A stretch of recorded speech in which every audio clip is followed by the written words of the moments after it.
Welcome, Hornets. My name is Kimberly. I'm a counselor in the Student Service Center, or SSC for short, and today I will be helping you understand the fee deferment. This review will cover what a fee deferment is, the eligibility criteria, and what happens if you are not eligible for a fee deferment. A fee deferment is a positive hold that pushes back your tuition.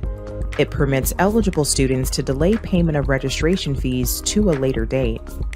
Qualified financial aid students are issued an extension for their fall-spring semester registration fees due date up to the second week of the semester. Students will not be required to make a payment towards their registration fees while their file is being processed. If eligible, a notification will be placed in the Student Center Hold section. It will indicate the semester that the fee deferment is applicable to. The fee deferment is offered to qualified financial aid students only.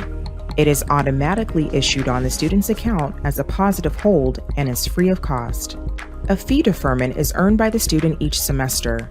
To be eligible, you must meet the following criteria: have a completed financial aid application, FAFSA or California DREAM Act on file, meet satisfactory academic progress standards, have an accepted financial aid offer on file, have all applicable documents requested by the financial aid office submitted.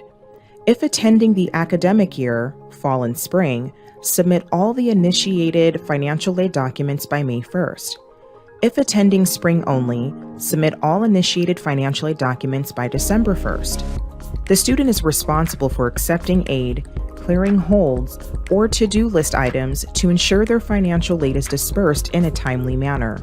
There is no extension beyond the fee deferment expiration date. For payment options once your fee deferment expires, contact the bursar's office.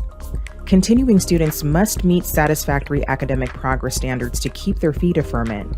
Not meeting these standards will result in being disqualified from receiving financial aid. Students who do not qualify must pay their semester registration fees by the due date listed on their account. You are encouraged to work with our bursar's office for payment options. The bursar's office is located in the first floor of Lassen Hall, rooms 1001 and 1003, and they are open Monday through Friday, 8 a.m. to 5 p.m. You can also contact them via phone at 916-278-1000, option number 3, or email at bursar@csus.edu.